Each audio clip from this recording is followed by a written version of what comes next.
महाराज जी, हम कर्म काट रहे हैं या नए बना रहे हैं, कैसे पता चलेगा? दोनों कि जो हम चिंतन करके विषय भोगों का संकल्प बनाते हैं वो हमारा नया कर्म होता है। जो अचानक हो रहा है, जो हमारे बिना चाहे हो रहा है, अच्छा या बुरा, वो शुभ और अशुभ प्रारब्ध होते हैं। नेहा जी बेंगलोर से। राधे राधे।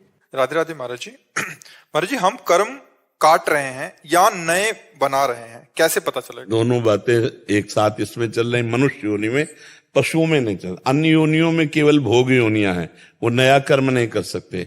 मनुष्य योनि में नया कर्म है। तो जो हमारे प्रारब्ध कर्म है, वो जैसे हम शुभ करना चाहते हैं, तुम्हारे अंदर अशुभ प्रवृत्तियां आकर जबरदस्ती हमसे अशुभ, तो हमारा गंदा प्रारब्ध है। और हम बड़े गंदे विचार के हैं, लेकिन हमको सत्संग मिल गया, हमको भगवत मार्ग मिल रहा है, हमको धाम आने को मिल रहा है, ये हमारा पूर्व का पुण्य बड़ा जोर कस रहा है और हमको सतमार्ग की तरफ ले जा रहा है।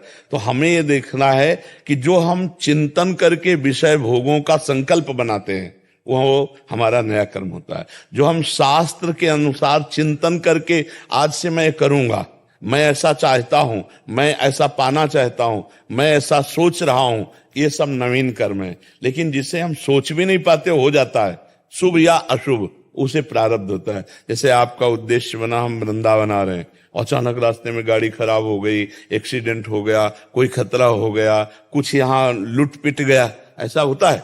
अब ये प्रारब्ध हो गए। आपकी इच्छा तो नहीं थी, आप तो वृंदावन आ रहे थे धर्म कार्य के लिए, लेकिन बुरे प्रारब्ध ने बाधा पहुंचा दी।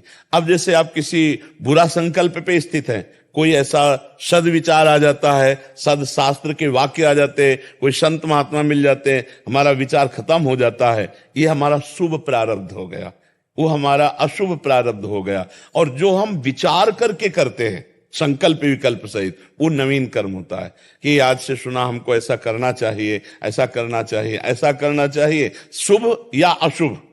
जैसे हमारे अंदर विचार आया कि हमको अमुक भोग भोगना चाहिए, अब वो पाप का कर्म है, लेकिन हमारे विचार में निश्चय हो गया, तो ये नवीन कर्म हुआ। आप बिल्कुल नहीं विचार किए, बिल्कुल नहीं चाहते थे, अचानक पैर पड़ गया, कोई जीव मर गया, और फिर आपको दिखाई दिया, अचानक आप गाड़ी से जा रहे हैं, कोई, ये प्रारब्ध लीला है। जो अचानक हो रहा है, जो हमारे बिना चाहे हो रहा है, अच्छा या बुरा, वो शुभ और अशुभ प्रारब्ध होते हैं। और जो हम चाह करके, सोच करके, विचार करें, वो हमारे नवीन कर्म होते हैं। ये समझ पा रहे हैं आप? महाराज, इसमें एक प्रश्न है महाराज जी, जैसे हम साधक जन, हमारा तो कोई मतलब विचार भी नहीं था, केवल आपका सत्संग सुना, आज ऐसे आ गए, या ऐसे ग्रस्त जो वृंदावन धाम आपके उपदेश सुन के आ गए, या ऐसे जो आपका सत्संग सुनते हैं? ये दोनों कर्मों से अलग है, एक हिसाब है। प्रारब्ध जो शुभ अशुभ कर्म, नवीन जो शुभ अशुभ कर्म, इन दोनों से एक अलग है कृपा। अच्छा, हमें तो पता भी नहीं था। चूंकि ये केवल कर्म संबंधी बात पूछी, इसलिए कृपा शब्द का उच्चारण नहीं किया। जो कृपा है वो दोनों को नष्ट कर सकती है, वो शुभ अशुभ दोनों को रोक करके और नए मार्ग की रचना कर देती है। इसमें संत कृपा, भगवंत कृपा, कृपा शब्द से तो इन्होंने कृपा शब्द नहीं बोला था, तो हम केवल शुभ अशुभ की बात। महाराज जी, जो सत्संग सुन रहे हैं, पूर्व में बहुत पाप किए, अभी निश्चय कर लिया कि अभी नहीं करेंगे और भगवान का भजन करने लग गए, ये भी उनके प्रारब्ध अभी बदल गए महाराज जी, हम देखते हैं। ये कृपा से, ये भी कृपा के अंतर्गत आएगा? कृपा से नहीं तो अशुभ कर्म करने वाले के विचार कभी शुभ मार्ग का संकल्प कर ही नहीं सकते। ये कृपा हुई। जैसे कैसे कृपा हुई? मान लो एक दोस्त है, ये तूने सत्संग सुना, एक क्लिप तो सुन, और वो क्लिप जो गई, वो अब खलबली बचा करके और उसको सतमार्ग में चढ़ा दिया, ये कृपा हुई। इसे कृपा कहते हैं, इसको प्रारब्ध नहीं कहते हैं। पूर्व जन्म के पाप कर्म भी क्या हमारे भक्ति करने में बाधा उत्पन्न? बहुत जोर की। मैं सिक्खी धर्म में एक संत महापुरुष जी से वचन सुना था जी, कि जो हमारे छोटे पाप कर्म होते हैं वो हमारे नाम जप करने से नष्ट होते हैं जी, लेकिन जो बड़े पाप कर्म होते हैं वो शांत नहीं बैठते, मुकाबला करते हैं। हाँ, पक्की बात, बिल्कुल 100% पक्की बात है। मुकाबला करते हैं, लेकिन हमें हरा नहीं पाएंगे, क्योंकि हम बहुत बड़े के पक्ष में हैं।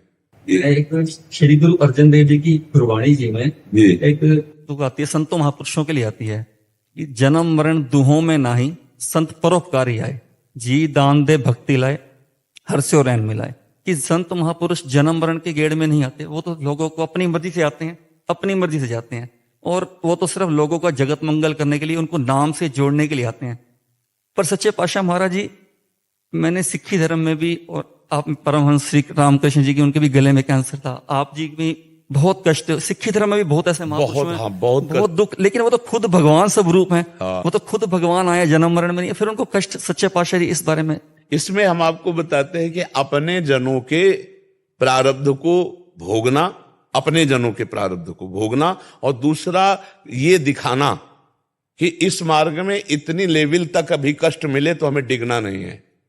नहीं तो जैसे गुरु अर्जन देव जी हैं, गुरु तेग बहादुर सिंह जी है, ये वो है कि संकल्प कर लें तो प्रांत का प्रांत मिनट में भस्म हो जाए, नष्ट हो जाए, और उनको बैठाल करके तपे हुए तवे पर गर्म बालू डाल रहे हैं, अत्याचार कर रहे हैं, तो इसीलिए तेरा किया मीठा लागे, ये दिखा रहे हैं कि भक्ति इस चरम सीमा तक के कष्ट को भी मुस्कुराकर सह सकती है। अपने प्रभु के लिए, अपने ईश्वर के लिए, अपने धर्म के लिए वो अपना गला कटा सकते। तेग बहादुर सिंह जी के एक शिष्य थे, उन्होंने जब वो अत्याचार करना चाहा तो उन्होंने अपनी शक्ति का प्रयोग करना चाहा, तो उन्होंने शक्तिहीन कर दिया और कहा नहीं, हमें शक्ति का प्रदर्शन नहीं करना, हमें अपनी शक्ति को यह दिखाना है कि हम अपने धर्म के लिए, अपने इष्ट के लिए कितना सह सकते हैं। क्या इन महापुरुषों में सामर्थ्य की तरफ अगर दृष्टि डालो तो इनके बराबर कौन? भगवान ही तो 10 गुरुओं के रूप में अवतरित हुए हैं। कालपुरख के स्वरूप। हाँ, तो अब आप सोचो कितना भारी पीड़ा सह गए धर्म के लिए, ये दिखाया। जब हम इन महापुरुषों का चरित्र पढ़ते हैं तो अपनी भक्ति क्या लगती है, ऐसे जीरा लगती नहीं। जैसे कहा जाता है ना, ऊंट जब पहाड़ के नीचे जाता है तो उसको अपनी ही लंबाई का अहंकार नष्ट हो जाता है। तो जब इन महापुरुषों की भक्ति का चरित्र, तो हमें एक गर्व होता है कि किस सीमा तक महापुरुष भगवान के लिए, धर्म के लिए सह गए, हम क्या सह रहे हैं। तो हमें उत्साह बढ़ता है सहने का। अगर ये न सहे होते ना तो शिकायत हो जाती प्रभु से। तो जब हम इधर देखते हैं ना तो इधर लगता है कि अभी क्या है, महापुरुषों ने तो इतना कष्ट सहा है, तुम्हारा कष्ट क्या है इनके आगे। सोचो, शरीर में फफोले पड़ रहे हैं, तब तो लोहे पे बैठा ले हैं, जला रहे हैं, उबाल रहे हैं, फिर भी वो महापुरुष वाहे गुरु वाहे गुरु वाहे गुरु, तेरा किया मीठा लागे, वाहे गुरु का किया मीठा लागे, परमात्मा का किया मीठा लागे। कितनी बड़ी बात है। अब तेरा किया, ये बात हमको समझनी है। यही समझाने के लिए महापुरुषों ने कष्ट सहा कि अपने इष्ट के द्वारा किए हुए विधान को हम सह रहे हैं, हम उसका विरोध नहीं कर रहे, सामर्थ्य होते हुए भी विरोध नहीं कर रहे, क्योंकि इष्ट का विधान है, हमारे परमात्मा का विधान है। तो ये सब सह के हमको दिखाया, और वही हमको ये अपना सब धूल लगता है। क्या कष्ट है? कष्ट तो उन महापुरुषों का जो मुस्कुरा कर सह गए। अभी क्या है, और आगे अगर सड़ जाए शरीर तो भी मुस्कुरा के अपने इष्ट की जय बोल ली है। हमको वहां ये नहीं बोलना कि ये क्या है। ये छोटे मोटे प्रारब्ध कर्म या बड़ा प्रारब्ध कर्म शरीर ही पे तो आएगा ना, इसका और कहीं प्रभाव नहीं पड़ता, केवल शरीर पे। और साधु जो होता है शरीर में रहते हुए भी शरीर में नहीं रहता, खाते पीते चलते उठते बैठते हुए भी वो कुछ नहीं करता। अब ये कोई समझ पाए तो समझ पाए। जो स्थिति है वो या मोग स्थिति है, उसी स्थिति से महापुरुष बात करते हैं। हम लोग शरीर को देखते हैं, वो शरीर से बड़े ऊपर होते हैं। जैसे यहां आग लगी हो, कोई छत में खड़ा है और मुस्कुरा के बात कर रहा है,